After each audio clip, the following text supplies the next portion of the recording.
The Pac-12 takes on 12 different Power 4 schools this year, and there are going to be plenty of upsets. Let's discuss in rankings which ones have the better chance.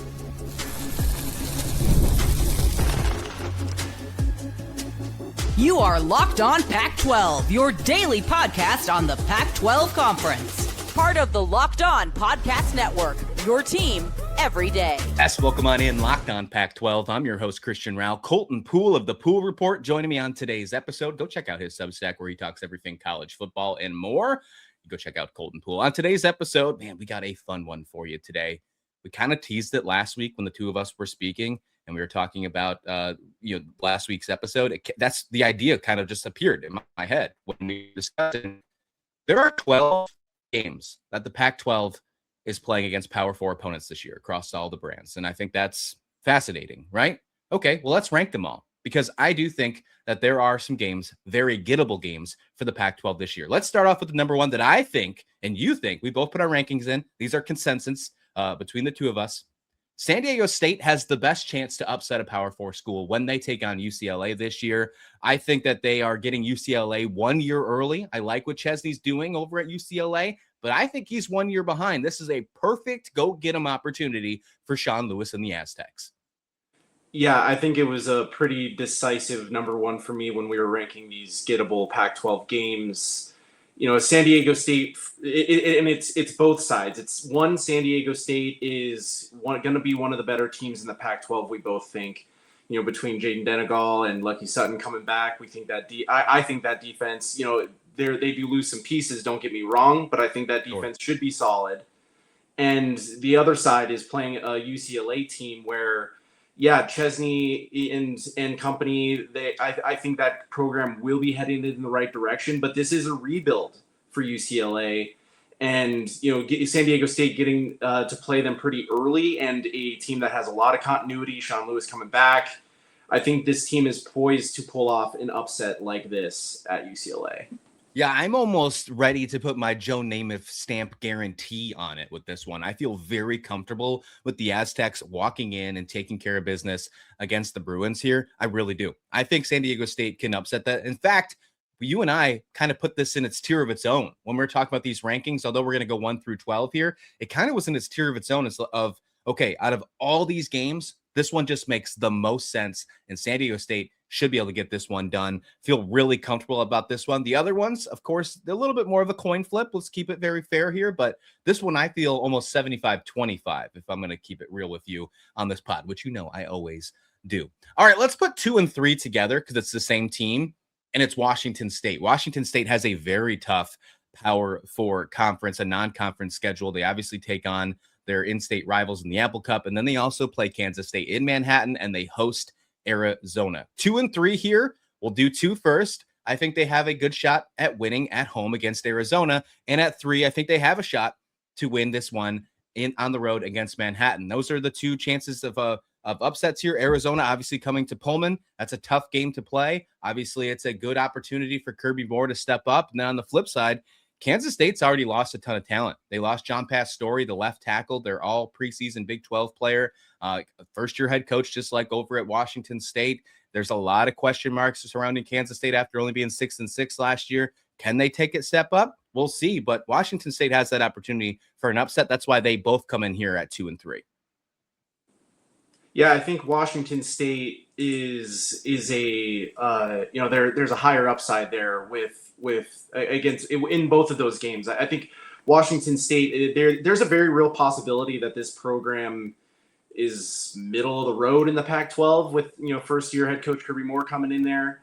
But also I think there's a very strong possibility that he steps in and not revitalizes, but it lifts that program to a conference championship if everything goes right.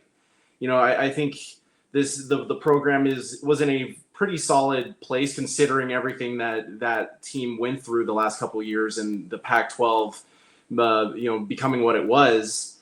And now I think Washington State is in a pretty good situation to succeed in the new look Pac-12 for years to come.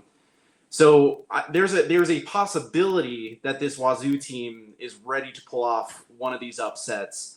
And yeah, I think we put the Arizona game at 2, mostly because that's a home game for the Cougs. Yep. But, number 3 at Kansas State, there's a real possibility that Kansas State is maybe middling, maybe worse than middling. So I think there's some better upside in those games for Washington State. Yeah, and obviously the quarterback situation will be a big conversation. Caden Pittock named the starting quarterback for Washington State. When you think about where all the other ones were, I believe that he was the front runner entering spring, entering fall, and then he gets that decision. So if you think that a guy that was the Big Sky freshman of the year can make that step up inside the Pac-12, well, then you might have a good chance as well. And Washington State's defense is definitely underrated, in my opinion, especially up front. They have a very good defensive trenches that no one is giving them enough credit for, and I can't wait for them to really kind of put themselves on the scene. There is a possibility, Colton, that 1 week from today, this list comes true right off the bat. 1 week from today, Fresno State takes on USC to begin college football in the eyes of the new Pac-12. They get the first chance at it before anybody else gets to kick off one day before, Friday night against USC, and we think that's number 4. Now, again, going back to the quarterback situation, that's been my biggest concern is Fresno State's quarterback battle. If it's Christian Martin wins that battle, if we go out in a different direction, regardless, not a lot of experience, but Fresno State's defense is absolutely unreal. Matt Entz against USC, that is a fun conversation to have. There is a strong chance here that Fresno State walks in and takes care of business against the Trojans.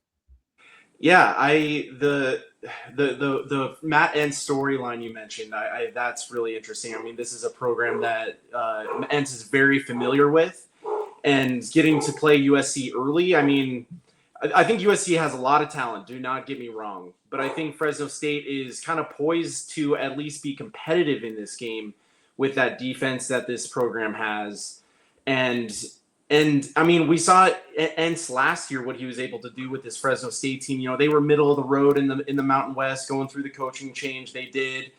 And then Entz comes in and immediately, pulls off a lot of wins in that Mountain West, beating Boise State last year. And I think this team is in a position to continue to be successful even in the new look Pac-12. So, not a super long road trip, but it is going to be a tough place to play. Still, I think between Fresno State's defense and this coaching staff, I think the Bulldogs, there's a non-zero chance that this game is closer than a lot of people think. Did you guys hear that, by the way, too? There was a dog in the background barking and supporting the Bulldogs. So let's make sure that came out at the perfect moment. A bulldog, no less. No, perfect. Look at that. Look at that. The stars have aligned. The stars have aligned, and that just gives you all, Fresno State fans, if you heard that, I mean, get ready. Go play your win-loss totals. Go play them. Make that happen. Take the over. No doubt about that. There are some teams on here that the Pac-12 has to play that have true college football playoff aspirations, national championship aspirations. You'd think, man, there's no chance that these teams can win. Watch this. It's next. Locked On Pac-12.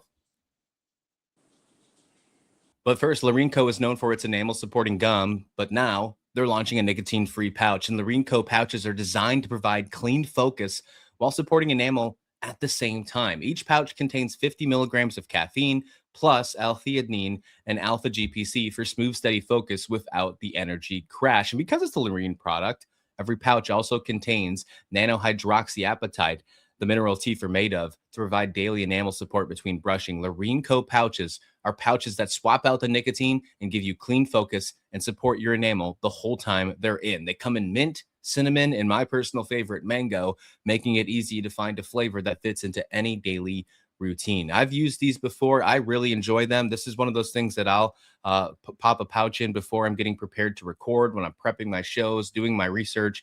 I like the clean energy feel. And again, supporting your enamel definitely doesn't hurt whatsoever. So give Lorene a try right now. Lorene Co. is offering listeners up to 50% off at buylorene.com/lockedoncollege. That's buylorene, BUYLARINE.com/lockedoncollege for up to 50% off.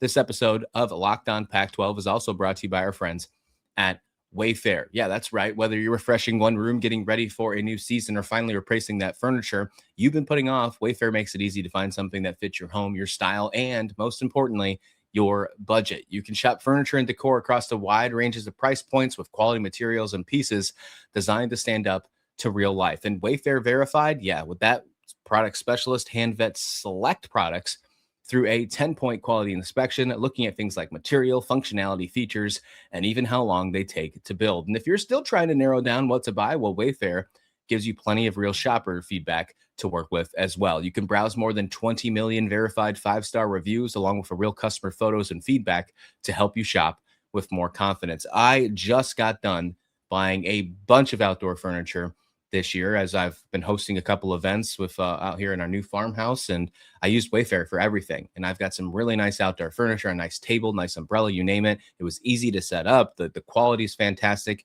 The delivery was no hassle at all. Highly recommend using Wayfair. Join Wayfair Rewards today. Get 5% back on every purchase and start saving on your next home upgrade. Head to wayfair.com to shop all things home. That's WAYFAIR.com. Wayfair, every style, every home.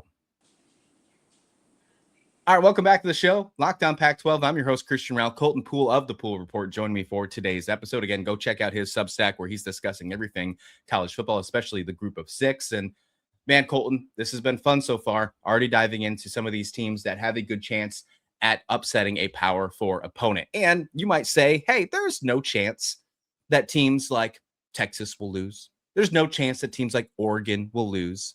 There's no chance that Texas Tech will lose against some of these, right? Hold on. There's definitely a chance. Let's start at number 5. We think that Boise State could go into Oregon and win that football game. Now, I want to make it clear that I'm not predicting it, but there is definitely a chance. There is no doubt a chance they come in at number 5 on this list. I think Boise State obviously has the defense. They have the weapons. Can Maddox Matson take that step up and obviously show that what he's made of? This is a perfect go get him game. And look, the Ducks might have the best roster in college football. Boise State could still go and upset them here. This is still a possibility. Don't get me wrong.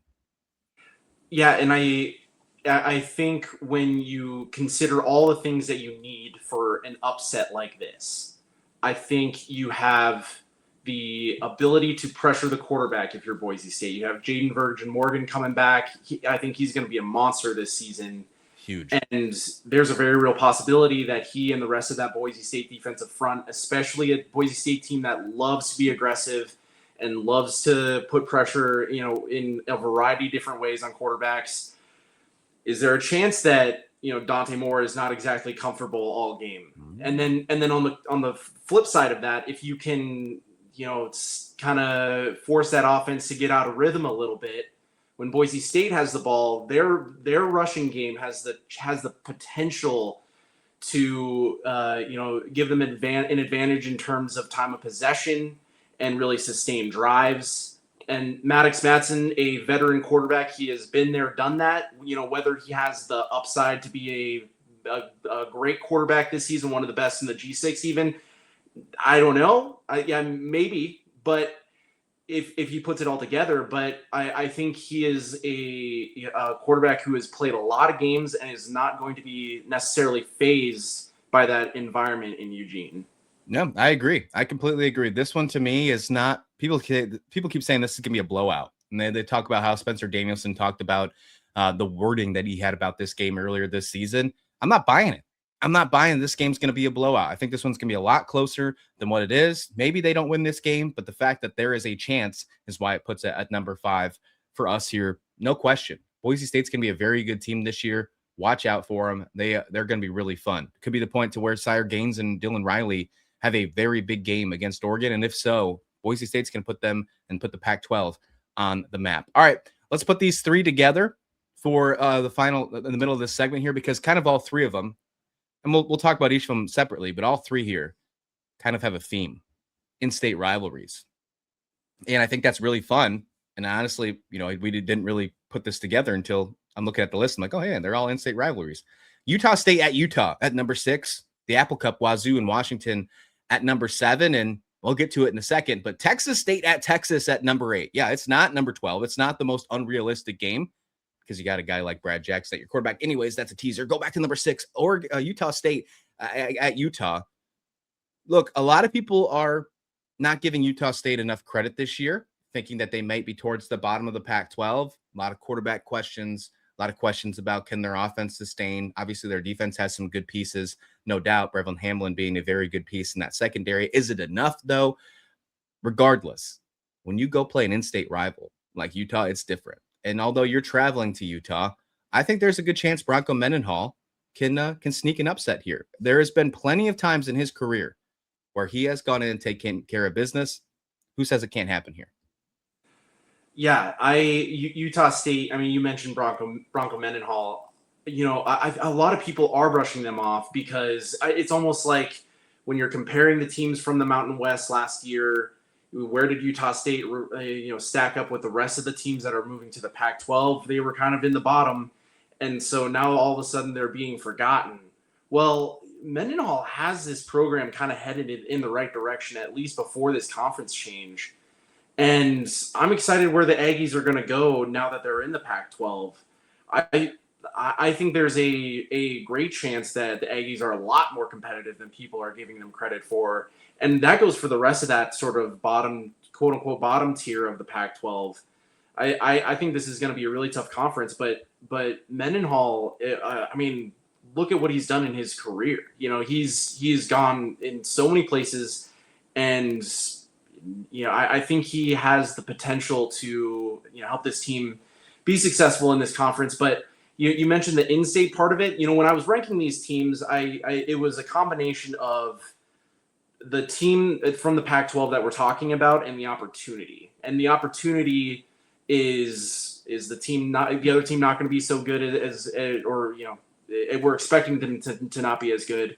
Are they going to be on the road or at home? And the in-state thing, that's why these games are in kind of this middle tier, because I do think there is something to some of these kids maybe being overlooked by the bigger school out of their home state. And I think there's an extra juice to some of these matchups. Oh, 100%, especially the Apple Cup. And that's what I have at 7 here. The last time that they played on the west side of the state in Seattle, Wazoo won. Now, that was 2 head coaches ago for Wazoo, right? That was a different roster. And it was technically at Lumen Field. It wasn't at Husky Stadium, but still, it was in Seattle. Look, this is one of those games where you should never count out Washington State. Never. I think even last year, there was moments where, they were trailing, but there was moments where you could think, okay, can they get back in this? This year, I think that they have a better running back room, which obviously struggled last year. Although it's basically the same people, I think they evolved. I think the offensive line can step up. Now, Washington has a very good defense, and we'll see if they can overcome that. But that's why I have them in the middle of the pack here at 7. This is one of those things. You're in the middle of the pack now. This is truly a coin flip game, maybe even leaning in the wrong direction for the Pac-12. But there is definitely a chance. Honestly, I'm going to say that for all 12 of these games. There is none of these games where I don't feel like they have absolutely no chance, especially the Apple Cup. Yeah, Wazoo, I mean, we talked about them already, but this is a very high upside program. Now, is there a world where they're, 4th or 5th in the Pac-12 and, that first year with Kirby Moore, maybe, there's, some slow moments there. Absolutely, I could see that. But there's also, I can see a world where this Cougars team is ready to go and is firing on all cylinders and keeps this game closer than a lot of people are expecting. Washington, obviously a program that is entering the season with some pretty high expectations. They're 17th in the preseason AP top 25, and they're, suspected to be one of the better teams in the Big Ten. But could Wazoo go on the road in a historic rivalry game and keep this thing interesting? Heck yeah, I believe that. There is a chance that the Pac-12 could walk in to the first week of the season and technically take down 2 top 5 teams, according to the AP top 25. Do I think that happens? No, I don't think that happens, but is there a chance? Are you telling me there's a chance? Angels in the outfield, flap your wings? Absolutely. And that's why at number 8, Texas State at Texas. You have Brad Jackson as your quarterback, which I have shot my arch, Colton. I have said that I believe that he is the better quarterback in the state of Texas. And he's got 2 1,000-yard receivers around him. The defense will obviously be the question mark. And if that's the case, obviously the Texas Longhorns have a very good team. They are the 5th ranked team in the country for a reason. They have college football playoff aspirations. But if they can overcome, if their defense can make a couple stops and that Brad Jackson offense can continue to just put up points, which I think is absolutely doable, this could be an absolute shootout of a game in Austin. It absolutely could. Yeah, there's a blueprint here, right, for this to be an upset. I think, with Texas having the preseason expectations they do, and Arch Manning, I mean, a lot of people, including myself, had very high expectations for him coming into college, but he hasn't exactly lived up to that. Now, as he's getting a year older and developing a little bit more, maybe he is better. But, I think we still got to see it. And Texas State, we already have seen this quarterback and this receiving game put up a lot of yards and a lot of points, between Brad Jackson. You mentioned him already doing what he did as a freshman last year. He should only be another year better. And then Bo Sparks, Kriston Jr., you mentioned them, 1,000-yard receivers last year, and G.J. Kinney coming in and kind of putting this offense together. And it's going to be explosive, this Texas State offense.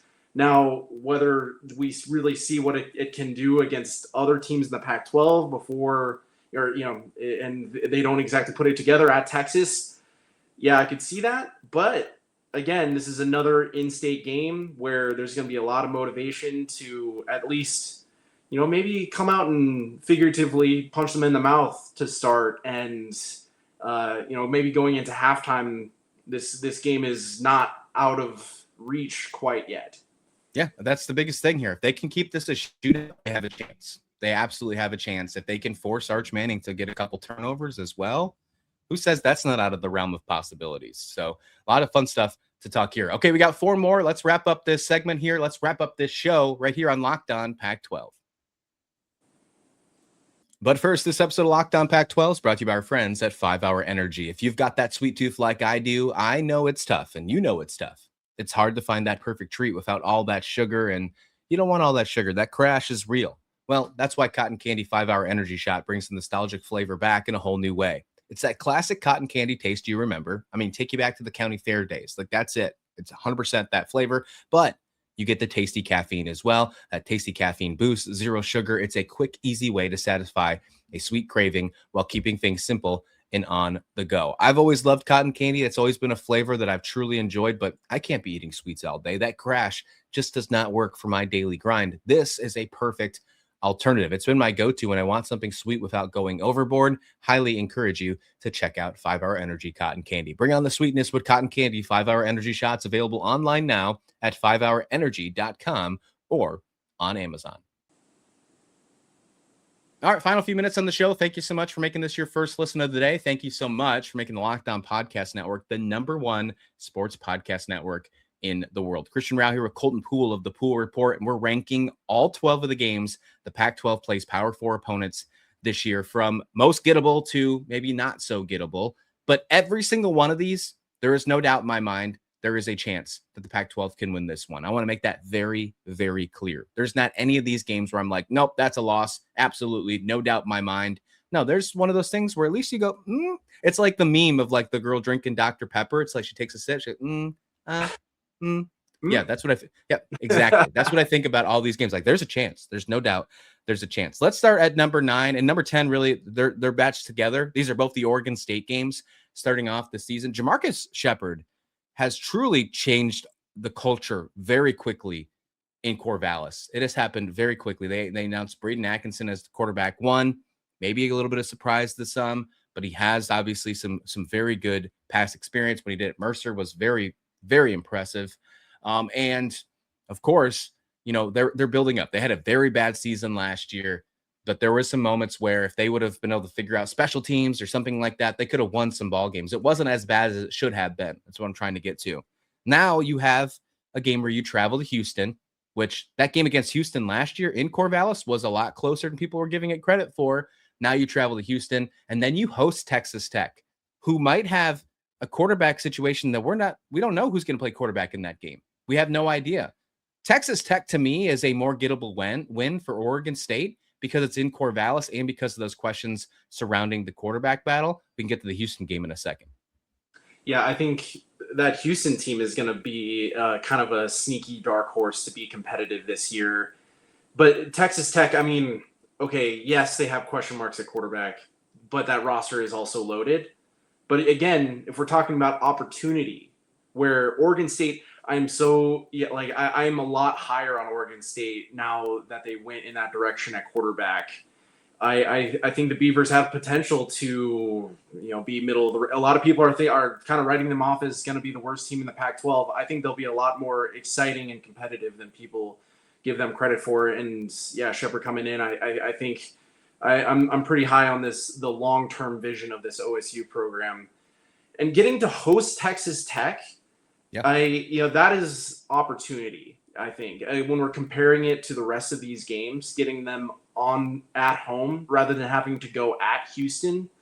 If we have these games back to back, but I mean, Texas Tech maybe on paper top to bottom, factoring in all position groups, maybe Texas Tech is better, but getting them at home, I think there's higher upside for this OSU for that OSU game rather than the Houston game. There's the standalone game on Friday night between Fresno State and USC. That's important for the Pac-12's branding, obviously. There's the standalone game on Sunday in the Apple Cup. It's a Sunday standalone game before NFL starts, Washington State, Washington. That's important for branding of the new Pac-12. I'm willing to go out and say this. Oregon State hosting Texas Tech could be the most important game if they wound up and snuck an upset for the new Pac-12 branding, because everybody in the country, unless you live in the city of Lubbock, is rooting against Texas Tech after everything that's happened this offseason. If Oregon State could put themselves back on the map right away and win that game, could you imagine the pandemonium inside the new Pac-12? It would be insane. It would be absolutely insane. So I'm willing to go out right now and say that is the most important game over the next few weeks for this new Pac-12 inside the non-conference schedule. Can they do it? That's a bold ask, but again, I'm not saying it's impossible. It's absolutely doable for sure. I think the Houston game is a little tougher to get because Houston is it's obviously on the road. Although they were very close to winning that Houston game last year, I really like what Willie Fritz did in Houston this year in the portal. I really like some of the additions they added, and I think that they are just one step better than they were last year. And I'm with you. I think Houston's a dark horse for the Big 12 this year. They're actually one of my picks to make it to Arlington for the Big 12 championship, not Texas Tech. I think it's Houston and BYU personally. So I think that game's a little tougher for sure. All right, let's go to number 11 here. Colorado State versus BYU. I just mentioned big BYU is in my Big 12 predictions to win here. I think BYU is a very tough team. There's no doubt about this, but they're traveling to Fort Collins. And that's an interesting thing here. Although it's number 11, there's still a chance that Colorado State can win this game. I'm putting this one towards the bottom because I don't know what to predict Colorado State. I'm going to keep it real with you, Colton. I've said this throughout the pods the last couple of weeks. Colorado State could finish last. They could be competing for the Pac-12 championship. I could go into a coma for 12 weeks, wake up and find the Pac-12 championship and not be surprised. Like I could with that case when it comes to Colorado State. How much does the Jim Mora effect actually work in year one? His talented transfers, how much does that work in year one? Haas Haney, obviously facing a Big 12 team that he was just in the Big 12. He was a starter at Oklahoma State. How much the weight does that carry, assuming he's named the starter? But there's a chance Colorado State could win this football game. Yeah. Colorado State is a very interesting. That's another one where, you could see a world where CSU is competing for the Pac-12 championship, or at the very least, they're more competitive than like the other teams that we're talking about that are kind of having to play Power 4 teams. Washington State, Oregon State, bringing in a new coach, there's a lot of unknowns. But based on what we saw from Jim Mora at UConn and a lot of the pieces he has coming from UConn to Colorado State, I think this team is going to be feisty. I think there's a pretty solid upside here. Now, BYU, I mean, you talked about them. I think they're going to continue to be one of the better teams in the Big 12. But there's a lot of I think there's going to be a lot more energy around this Colorado State team in a couple months than we're anticipating. So yeah, if I had to pick right now, I'd probably go in BYU, but I don't think that this is the least winnable game amongst the ones that we're talking about today. Yep, I'm with you. I'm with you 100% here. The least gettable, and honestly, I think I'm just putting it here because I have more of a narrative for the rest. I have more of a reason for the rest. It's not more of a reason against Utah State, but it's Utah State at Washington. The fact that they play at Washington after Wazoo, after the Apple Cup, and what Utah State not really having the opportunity to get ready for that. They play Idaho State in week 1. So it's like okay, sure, don't get me wrong, that's not a pushover game, but at the same time, like, you're not playing a team like another Power 4 school or another G6 school. You're playing an FCS school, and you don't get a chance to really build yourself up before heading all the way out to Seattle. That's really why I put this as the most not gettable game for here. And I do have some concerns on, can the offense step up? Washington's defense, I do really think that it's going to be a top 15 defense in the country this year. So that's why I put it there.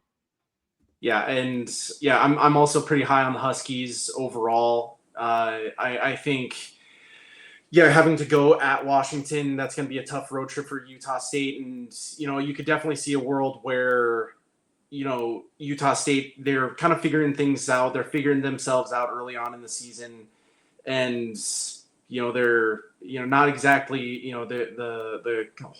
there isn't a whole lot of continuity for this Utah State team. And they're not poised, at least on paper, to pull off an upset like this. Now, again, as we talk about all the rest of these games, could there be a chance where, it's the first quarter, second quarter, you're scrolling through scores and you're like, oh, this game it's 14-7 midway through the second quarter. I better turn it on. So I think there's a very real possibility that it's competitive early, but I still think, it's going to be a tough ask for this Aggies team to go at Washington and get it. I want to know what you think, where you are, the listener, the viewer, where you are in the rankings here. Do you think San Diego State is the most gettable win against Power 4 against UCLA? We do. We think that's the case. Do you think that some of these games we're talking about, we're just completely off on? Do you think they're ready, that the Pac-12 deserve no chance? If so, wipe your eyes, remind yourself that the new Pac-12 is back, baby, and they're not going anywhere. This is going to be a really good conference, but we want to hear your thoughts in the comment description below. And before we go, Colton, where can everybody find your new Substack, The Pool Report? You got some cool stuff coming out. Yeah, everyone can find my work at CPool Reporter on Twitter/X, and I'll be posting everything from my Substack, the Pool Report, that we're going to have a bunch of stuff. We're going to have in-depth previews with the season coming up now. We're going to have profiles, rankings, podcasts, and we'll have a lot of stuff there and hopefully make it worth your while to check out.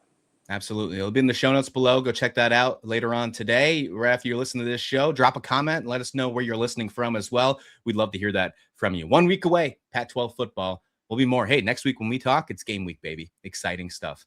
Exciting stuff. And we'll have football in the books. Week 0 will be in the books. Lots of stuff. All right. Please like the video. Please subscribe. We'll see you back here next time. It's Locked On Pac-12.